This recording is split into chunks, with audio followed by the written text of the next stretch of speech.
What if the secret to building breakthrough products is less about innovation frameworks, which is actually hard for me to say, and more about the chaotic creative energy of a Saturday Night Live's writer's room? Specifically, can sketch comedy principles revolutionize the way that your software teams collaborate, create, and deliver products that customers actually love? You're about to find out, and I won't keep you in suspense. Lessons from sketch comedy can make you a better product manager and developer. You'll hear specific techniques to transform boring meetings into energizing collaborative sessions, practical methods to help your team improve ideas quickly, and a new approach to product ownership that distributes creative control without losing focus. Our guest is John Krewson, who brings a unique perspective as a 25-year software industry veteran and a professional sketch comedy performer, including a brush with Saturday Night Live. He's the founder of Sketch Development Services. He's coached everyone from startups to Fortune 50 companies on agile transformation, and literally wrote the book on applying sketch comedy principles to product development. It's titled Pitch, Sketch, Launch. And if you're listening to our discussion and would rather watch us on video, go to our YouTube channel. Simply search for Product Mastery Now. Let's jump in and learn how sketch comedy principles will improve your product work right after this. How can you unlock your full potential as a product manager? We're sharing the product management insights you need. They are based on the 7 research-backed knowledge areas for product mastery. You'll learn to create products customers love, enhance your influence, and elevate your career. Welcome to Product Mastery Now, hosted by Dr. Chad McAllister, product management professor, practitioner, and your guide. John, I'm delighted we're talking today. Thanks for joining us. I am happy to be here. So sketch comedy is something I'm not particularly familiar with, and really interested, involved in learning more about that, aside from enjoying it, right? Watching some of it. But Yeah. I don't know the behind the scenes work of that. I do appreciate improv and value how having some improv skills actually does help you respond better at projects. But Yeah. I wonder if we could start with just kind of how you merge these together. You took your 75 years of software experience and sketch comedy and found some links. Yeah, maybe we could talk about this more in a bit. I do want to just point out, you mentioned you don't have much familiarity with sketch comedy, but you have some familiarity with improv. The behind the scenes of sketch comedy is improv. Oh, really? Yeah, sketch comedy is the polished version of improvisational theater or improvisational comedy. So that's sort of the shortcut of what some of these techniques look like. So yeah, by way of how did I tie these things together? I was a professional actor in my 20s and learned pretty early on that's not it's not the direction I wanted my life to go. The last thing I did was I was an extra.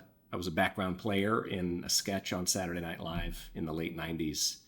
I remember wandering the halls of Studio 8H thinking, man, I got a headache. Which isn't what somebody who thinks that, hey, I just achieved my lifelong dream should be thinking.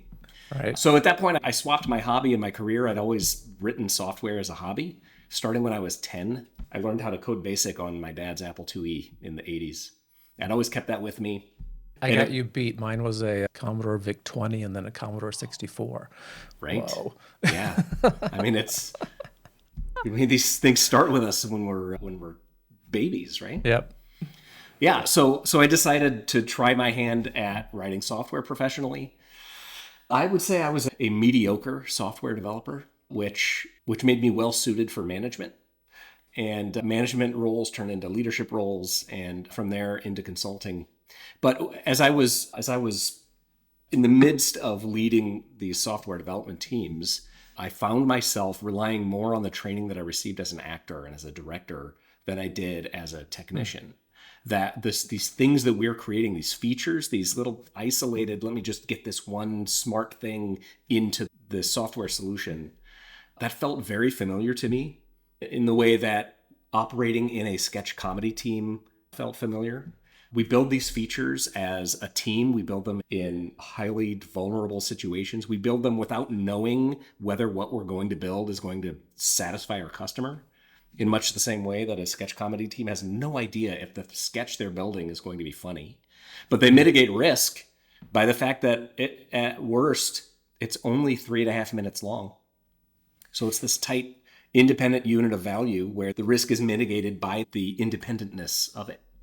All of these things started, it was just bell ringing after bell ringing. And I thought, you know what, like maybe I stop relying on instincts and maybe just dig in on this for a little bit. So I had always, as a side project, kept up with the way Saturday Night Live in particular, but sketch comedy in general operates, how you get from here's a great idea to here's something that's in production. Right. And the more I dug in, the more I realized, wait a minute, there's actually something here. And as outrageous as it sounds, as counterintuitive as it sounds, some of these techniques are not all that unusual, and they're not all that much of a departure from what many product development organizations are trying to do. They just lack the examples. And I think they're looking for examples in places that are hard to find because people aren't all that forthcoming with it. But here's one that you can see unfold every Saturday night from the fall to the spring for the last 50 years. So I cobbled them together, and I worked with Rob Kuttner, a sketch comedy writer, to put these ideas together in a book, and we released it in June. I love that you leaned into another sketch comedy writer to help you get that book put together to create that thing. Yeah, it's great. We still talk about how much he's taught me and how I've taught him, and now he's using some of these techniques that more purposefully, more intentionally as he goes into more of his sketch comedy writing projects. Excellent. Yeah. I think when you go through that horrendous act of trying to write a book, you do have to think more deeply about how you formulate things to actually be understood, right? And get them out of your head and in the consumable format. Right. But let's talk about some of those core principles that you have found in sketch comedy. What did you discover that actually applies well to being a better software product developer? Yeah. So number one, I think we need to re-examine our relationship with efficiency. If you look at what great sketch comedy troupes do to create great sketch comedy, what you see is maybe a tenth of what they've built. 90% of success is failure in the world of sketch comedy. So for every 10 sketches that you might see on the air, there are 90 behind it that they put on its feet, recognized objectively that it doesn't meet their criteria of customer value because nobody's laughing. And they throw it away and they never look back. Saturday Night Live, for example, on Monday, when a host shows up, a host is greeted by cast and crew and on the order of 100 ideas. And within the next hour or two, half of those ideas are thrown away. But the other half are written. And once those scripts are read aloud, half of those are thrown away. But then the remaining half, 20, 25, sets are built. Costumes are created. Lighting packages are created. They produce the entirety of what's left. But they have to throw half of that away because their show format only allows for 10 sketches in a 90-minute period. So they overproduce. They build knowing that they don't know. This notion that they couldn't possibly predetermine what is going to be the funniest set of sketches for a 90-minute period is well understood, which is why you have to put more out there than you're going to wind up giving to your entire audience and create progressive opportunities to test along the way and seek disconfirming evidence that what you're building is going to satisfy your customers. How do you see that taking shape in specific products? Because as you talk about it, my product management hat on here, thinking about, I see that clearly if we're looking at a number of projects to consider, right? And let's take action on as many as we can. And then we'll kill off the ones that clearly this doesn't create value for the customer. We'll kill off some more because they're not feasible for us to do, right? We end up with a few that are going to be the winners and they pay for all the other efforts. When you think about on a specific project, what does that look like? And address either aspect you want to. So, a couple of thoughts there. Number one, to equate a sketch with a product is sort of misaligned. With project thinking, you've already decided this is a good idea. You've already put the plan together. You're already going to extract the value from your customers for this thing. Whereas in a sketch comedy arena, it's all just feature. Is this feature going to work? The product lives forever. So we think less about the project than we do think about the life and blood of the product. that lives on forever. So there's a story from creative selection. I can't remember the author, but it's the story of how features are created at Apple. In the early days of the iPhone, there's a story early on in the book where they're trying to create the keyboard for the iPhone, and nothing is working. They're taking this keyboard form factor and they're trying to condense it into something that can fit between your two thumbs when you're holding the phone. Yeah. So you can't fit all those buttons. Things are going to have to change, and nothing was working. So they pulled the and-on cord. They said, okay, whatever you're working on, stop. Everyone is now working on the keyboard. Every project team or every feature team stopped the feature that they were working on, and they started working on a version of the keyboard. I think they came up with a dozen different versions of the keyboard, knowing that only one was going to survive. But they were in that mindset of, we're going to have to throw some stuff away to discover the right solution. And they did. They had a sort of a science fair where they looked at all of the different versions of the keyboard. They picked the one that had the most viability, the most feasibility, and they threw the rest away. And then everybody got on board with that version of the keyboard, and they moved on. But they moved away from that notion of, let's figure out the single right way to do this. Let's come up with the best plan initially. And they turned it on its head. Let's come up with all of the different options. Let's explore them all and wait until the last possible moment to decide which one we're going to go with. Okay. I've done, I think, that sort of thing, and I've seen other software project managers do this where we're not sure which direction to go, right? Well, how many teams do we have available? We have 2 teams. Let's try 2 directions at a time, right? And pursue that sort of thing until it becomes more clear which one actually is more feasible, viable for us to go down that path. So that in a lot of corporate environments, this is really hard, which is the second of the themes that I want to address, which is this theme of vulnerability and transparency. If you've got 2 teams working on that feature, one of those teams is going to be heartbroken that their version was not accepted. And sketch comedy teams have such thick skin because they've been told they're not funny way more than they've been told that they're funny. And they are living on that 10% where somebody laughed at what they did. And they've lived with that 90% their entire lives, but they've learned how to throw it away and not look back. Organizations that can build that same muscle memory, that can figure out how to be vulnerable enough to put something out there, knowing there's a 90% chance that the version that they've created is not going to be chosen, or it's not going to be put in front of a customer. It's hard. It can be heartbreaking, but culturally, you can get used to it, and culturally, you can build an organization around that concept. Okay. I've started listening to Joe Rogan podcasts in the last year or so, and particularly when he interviews someone doing comedy, right? And they often talk about the trials that they go through. They're doing iterations to figure out what works with an audience. Yeah. And so they're in the small little club that you would never expect this well-known comedian to be in, but they're just trying things out, right? And they'll try out 100 things to figure out what's maybe the 10 that they can take to the bigger show. That's exactly right. And this is the sort of thing we're talking about, right? This is exactly what we're talking about. Yeah. Okay. They used to call Jerry Seinfeld the scientist because he would go into so first of all, he would write his bit word for word. He would try the bit, and then he would go back to his yellow pad and he would say, it was this word. The next time I go out, I have to see how it lands when I change this word to that word. And he would do that with every single bit.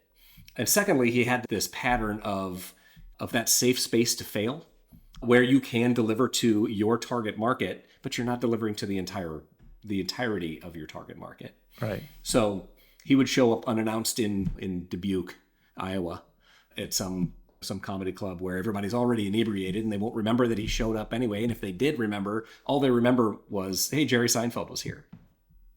And he's fine-tuned his listening skills enough to know the difference between a that was funny laugh and a you're Jerry Seinfeld laugh. And it takes those listening skills. It takes that, especially in the software world, it takes instrumentation in order to gather that kind of data, because we don't have that immediate feedback, that immediate gratification. But that's that holy grail.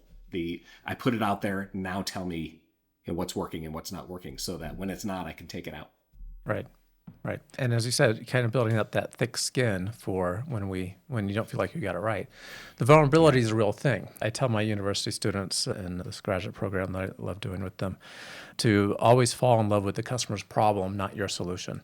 Right. Exactly. Not my original quote, but one that resonates well. Because my background's engineering, and we talk about this thing that didn't exist. This is my baby that I have brought into existence. We're very attached to our solutions. Yeah. And if that's what we're focused on, we tend to kind of forget what the customer actually values. Right. And in your terms, maybe what makes them laugh, right? What makes them buy the product and create value for the company. Right. We tell a story in the book about, I think it was Mr. Show.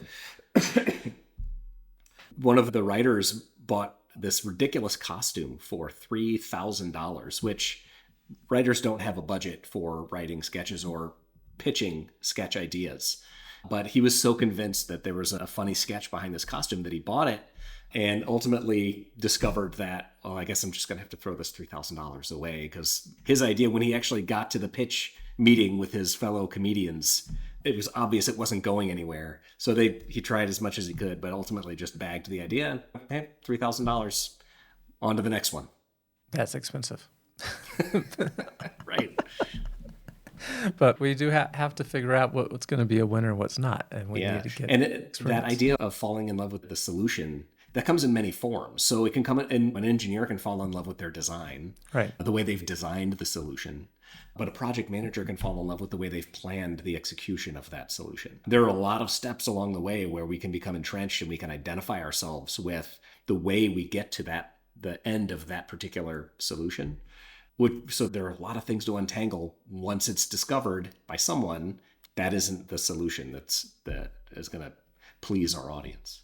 Okay. So for core principles, we got this notion of efficiency, trying to rethink that a little bit more of an iterative cycle, figuring out what will work, parallel paths, vulnerability, when we're just trying to make something that delights the customer and tear away the things that don't.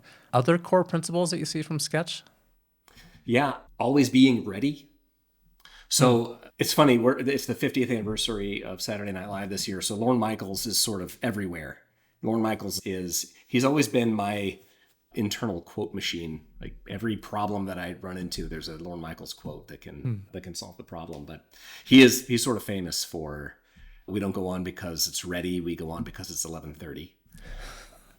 Yeah, so I mean, if you think about that, the way that they solve the problem of 50 years of delivering live sketch comedy, they deliver 89 minutes and 57 seconds of sketch comedy every Saturday. And they've never missed a deadline. And that's remarkable. So how do they do that? They don't do that by meticulous planning and then executing for the rest of the week. They do it by being ready on Wednesday and then being ready again on Thursday and being ready again on Friday and being ready again on Saturday.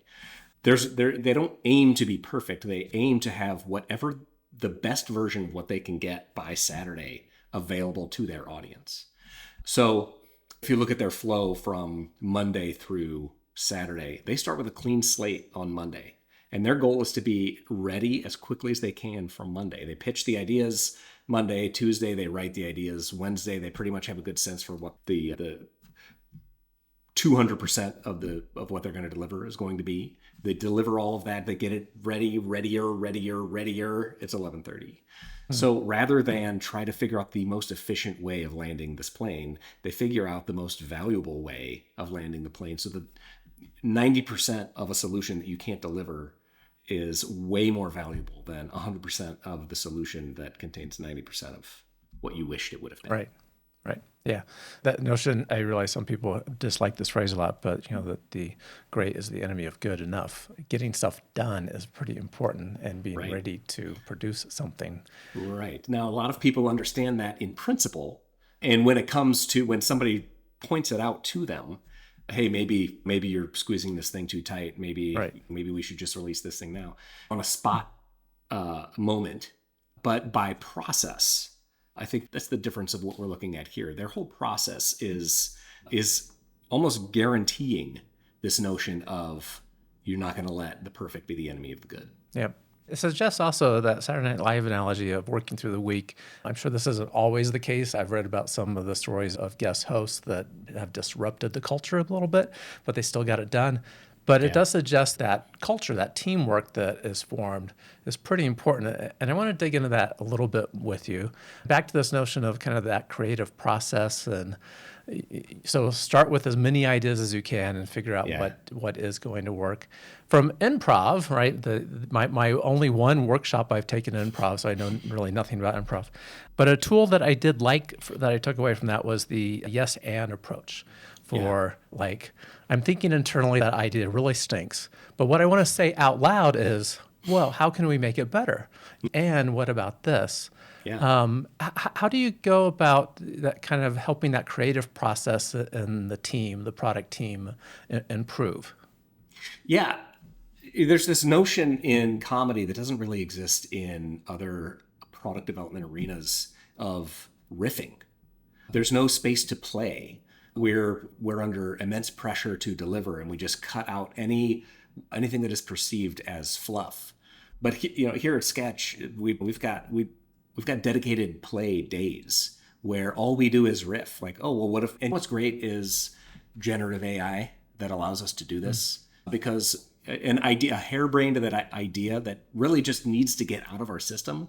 That two developers might say, hey, it would be cool if we built this thing.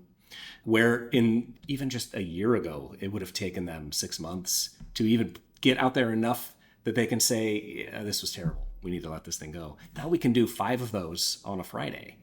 So it gives us this opportunity to just play and see and react. If all we're doing in the walls of our organization, or I guess in the screens of our organization, is delivering toward a deadline, we never get that opportunity to riff with each other, to play with each other, to practice, to build something knowing all I'm doing is making sure that when I do this for real, I'm going to do it really well. Those opportunities are few and far between, and we need to find ways for our managers to allow us to do that. Not only does that make us better as the engineers that are building these products that we're trying to create, but we're way more engaged as the people that are building these things. It's a lot more fun.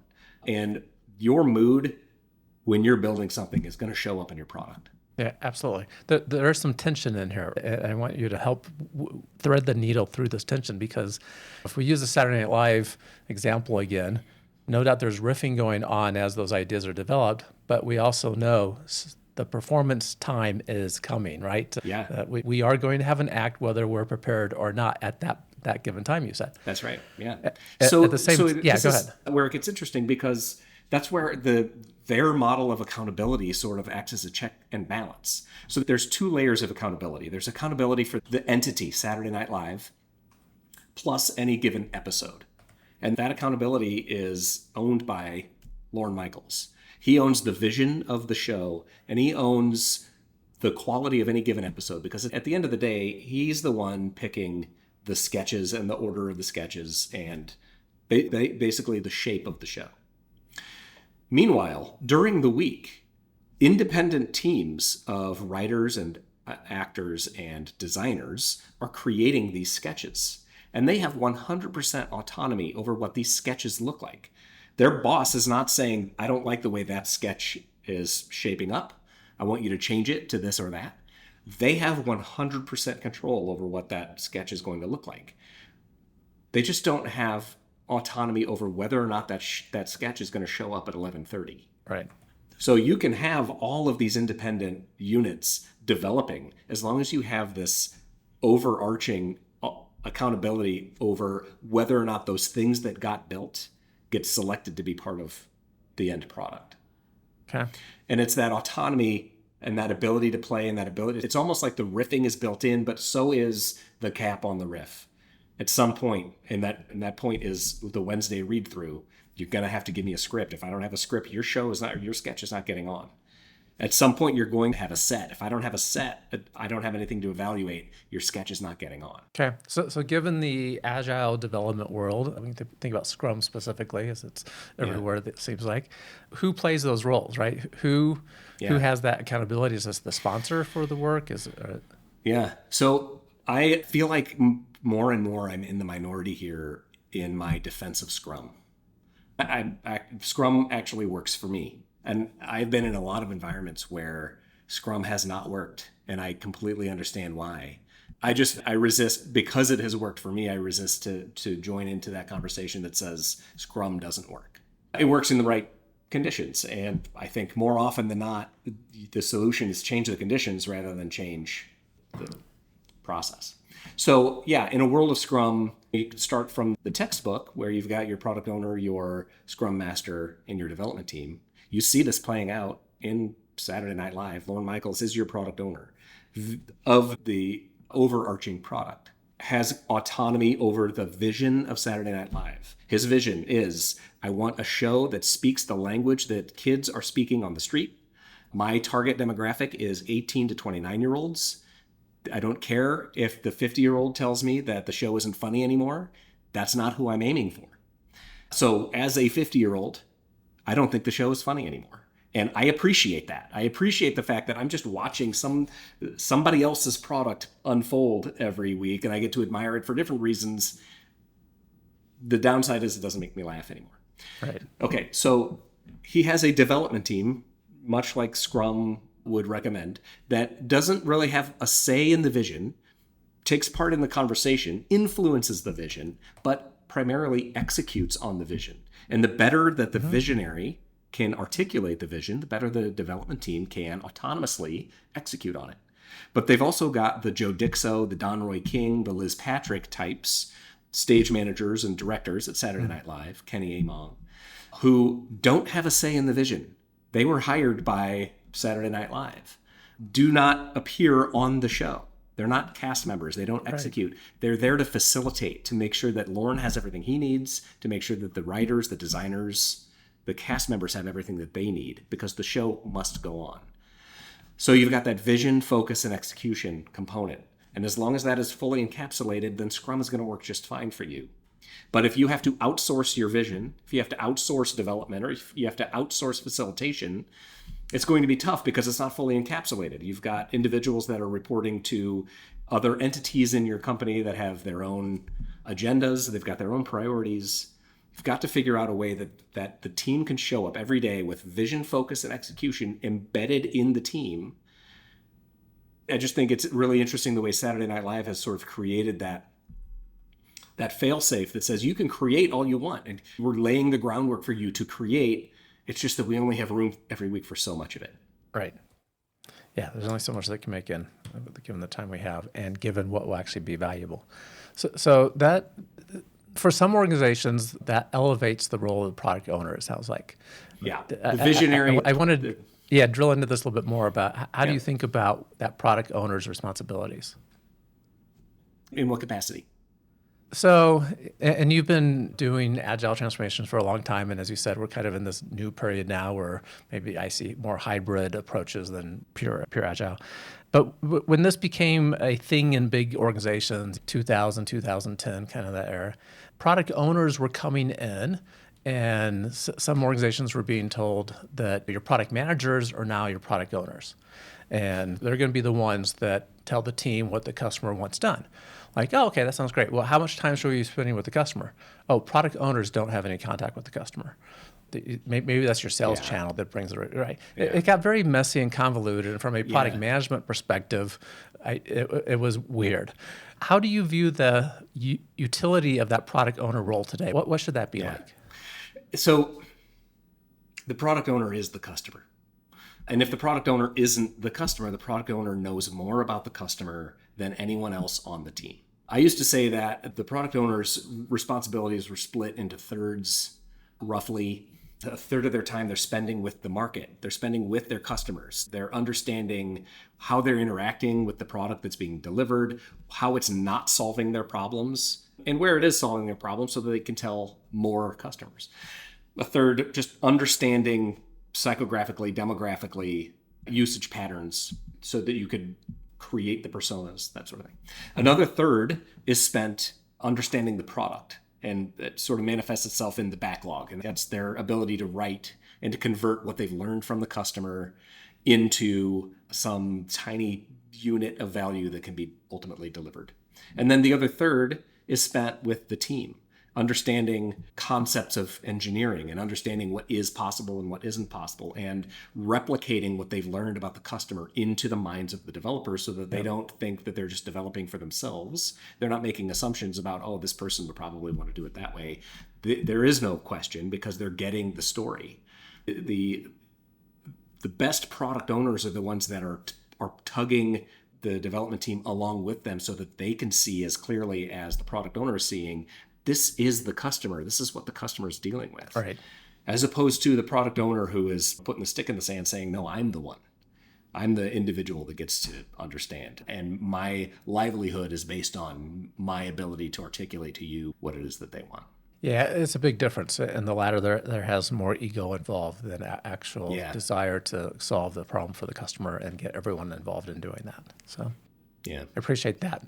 We're getting close to desired time here, but I really want to ask you about bringing this sketch comedy into our meetings. That daily stand-up gets old after a while, the weekly status meeting with stakeholders, the other things we have to do. A lot of people today feel like they have more meetings than actually getting any work done during the day. Yeah. How do we make the meetings more like maybe the development of the sketch comedy, more engaging? Yeah. So first of all, alcohol helps. Probably not a solution for a lot of places. No, right? Right. My favorite meeting in a product development environment is the planning meeting. So again, I'm a fan of Scrum, so I'm going to refer to some Scrum meetings, but that when you're planning your next increment, your next week, your next 2 weeks, your next day, it's a blank slate. You can build whatever you want to build because you just finished something. You just showed it off. You wipe the slate clean. Let's figure out what we want to build. That's an opportunity to play. That's an opportunity to get all of the ideas out there, to hear from the developers. Hey, we could focus on this thing. We could focus on that thing. If you treat it like a pitch meeting where everybody gets to come in and there is no buffer. Like and if it's not this meeting, we've got to find a meeting on a regular basis where everybody knows they can come in and we can just have some fun. And we're just going to throw some ideas out knowing that 90% of them are going to get thrown away. Engineers are creative people. A lot of people forget that, especially in the world of software. A lot of people make the assumption that we're pocket squares and ones and zeros. But engineers like to have fun. Software developers like to have fun. They have their own brand of humor. Mm-hmm. We need to engage that. We need to indulge it. And they're not going to mind if we play around for a sufficient period of time and then throw away the vast majority of what we come up with in that time, knowing that there's always that possibility for some special sparkly nugget to show up in part of that play. Okay, interesting. I don't know if you have this available. This would be a great resource if you don't. We need some mechanism for people to see what that looks like, right? And not having been in a Saturday Night Live sketch comedy type preparation during those 5 days, it's hard to relate to. Yeah. Do you have anything that makes that visible from a software development perspective? What is that like to have that kind of meeting? Have you ever participated in a lean coffee? No. So a lean coffee it's a structure for a meeting where you don't come with an agenda. You come with a time period and a broad topic. We do this monthly. We do it irregularly, but when we're tired of the routine, so we do every other week, we'll do an all-company update. Here's what's going on with the company. And when we're tired of the routine of, well, these are the things that we tell our company about what's going on, we'll do a lean coffee. All we have to do is say, what do you want to know about what's going on? And we use a software that we've created, it's leancafe.io, but you can do this with sticky notes. So just write what you want to talk about on a sticky note and then put it on the board. And when everybody's done writing all of the things that they want to talk about and putting it on the board, then we'll go through one by one just to get an understanding so everybody knows what all the options are. And then everybody votes. We take a Sharpie and you put a dot on the thing you want to talk about. The thing that gets the most votes, we talk about for 5 minutes. When the timer goes off, if you want to keep talking about it, we'll keep talking about it for 2 minutes until the majority doesn't want to talk about it anymore. Then we go to the next highest vote. And 5 minutes with 2-minute snoozes until our time period is up. And when we do this, it is a mix of legitimate business concerns. What does our pipeline look like? How are we going to solve this particular problem? with our customer, and how can we engage the rest of the company in thinking about this problem in a way that this project team hasn't been able to solve it. But also mixed in there, somebody is going to want to say, is ravioli just a savory Pop-Tart? And we're going to talk about it for 5 minutes, and they're going to love it. And then we're going to get that out of our system, and we're going to move on to some other things. The thing is that the notion of play has to be facilitated. The person running the lean coffee, the leader of the team, the manager of that entity has to recognize the value of play, has to create a light enough organization that those things can come out. Because, I mean, I hate to bring a sports analogy in here. Otherwise, if you watch a baseball team play tight, where they feel like every at-bat they have to win this game. Therefore, every at-bat, every swing, every pitch matters. It actually leads to worse outcomes. But if we can start by facilitating a conversation where we demonstrate that lightness is okay here, that looseness is okay, sometimes it's not a throwaway ravioli versus Pop-Tarts. Sometimes it's something that sounds funny, but wait a minute, there's some legitimacy there. Let's dig in and see if we can't turn that into a content of some kind or something like that. You never know where the funny things will go with those strange You never things, know. right? That's exactly right. And I'm evaluating if toasted ravioli is really a lot like a Pop-Tart. So I think and we have had that conversation. Make that case. I suspect we have. Yeah. It is an ongoing debate. Very good. I love seeing some of the parallels between sketch comedy and how you have brought that into the world of software development. And I think the 25-year anniversary was even now a few years ago of the book, The Mythical Man Month, right? Yeah. About these death marches on software projects. If anyone's been on a software project, we know what a death march is like. Right. And changing that environment that these highly talented, creative people we can draw on their skills in more appropriate ways to really enrich solutions for customers. Yeah. So borrowing from sketch comedy seems like a good way to go about that, and some good tips in your book, no doubt, as well. Yeah.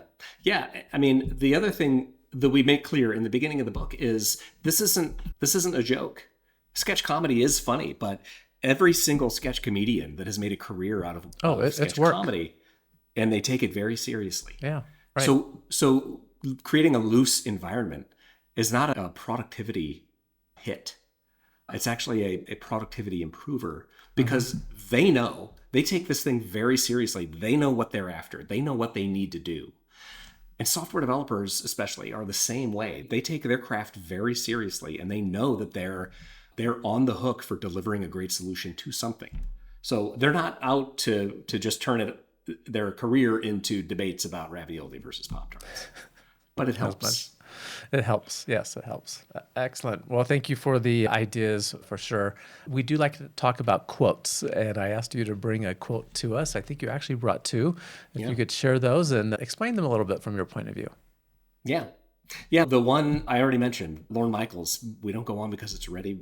We go on because it's 11:30. There's so much buried inside that single sentence, from the way that you structure delivery to the permission that you're giving your teams to deliver something that might not meet their internal level of standard, that even if you might be embarrassed about something, the show must go on.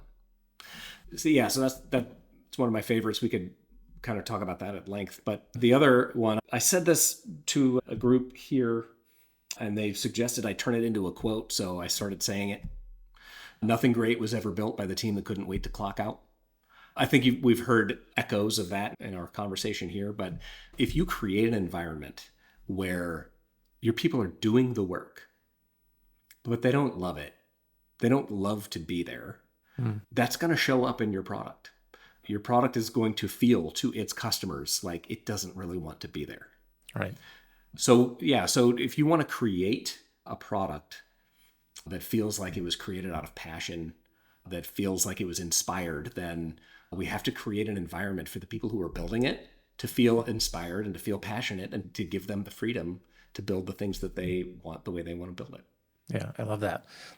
Probably my single most favorite team experience was working with a company, and I was a software product manager for them. And we would get done with the workday and feel good about that. And then a few of us would frequently go to hang out someplace, a restaurant, a bar, or something, just to kick around ideas, whether they're related to work or our ideas, right? Like, would it be great if this thing existed?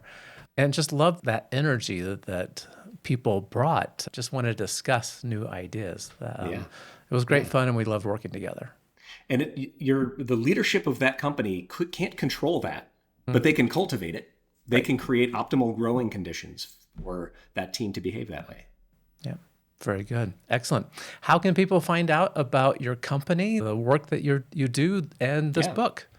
You can find us on LinkedIn. If you search Sketch Development, you'll find us there. You can find me on LinkedIn.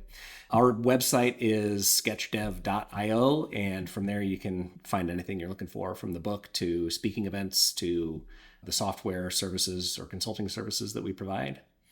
Yeah, sketchdev.io. Very good. Appreciate it, John. We'll make sure those links are in the show notes as well. And glad you get to spend time with us. Yeah. Well, Chad, this has been a lot of fun. Thanks for having me on. Likewise. And anyone listening, if you want the written version of everything we discussed, including those links, simply go to productmasterynow.com/558. As always, keep innovating. Thank you for listening to Product Mastery Now, where product leaders and managers gain product mastery through practical knowledge, influence, and confidence. By listening, you are becoming a product master, creating products customers love. Find additional resources at productmasterynow.com. Keep innovating.